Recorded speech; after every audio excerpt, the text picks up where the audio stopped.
দর্শন করো। বৃন্দাবনের আরেকটি মন্দির দেখো, রাধা মাধবের বিগ্রহ দর্শন করো। মন্দিরটিতেই রাধারানী দর্শন আলতা পড়েছিলেন পায়ে, তো সেই আলতা সুন্দর লাগছে। একটা ইমলি, পাকা ইমলি পড়ে গেছিল, তো সেটা রাধারানীর পায়ের তলায় পড়েছিল, আর রাধারানীর পায়ের আলতাটা কিন্তু নষ্ট হয়ে গেছিল।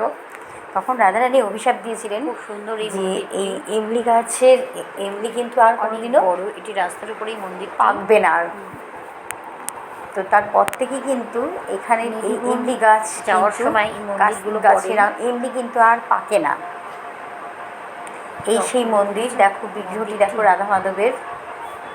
জয় রাধা মাধবের জয়, জয় রাধা মাধবের। দেয়ালে সমস্ত কিছু ছবিগুলো তুলে ধরা হয়েছে। রাধা মাধবের জয়, জয় রাধা মাধবের জয়।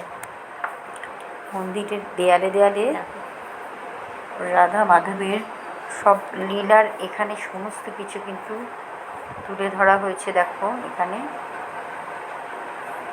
বিয়ের ছবি, সমস্ত কিছু কিন্তু এখানে সুন্দর চারিদিকে মন্দিরে ধরা হয়েছে। কারুকার্যগুলো দেখো, খুবই সুন্দর। এই যে গাছটি এখান দিয়ে দেখা যাচ্ছে,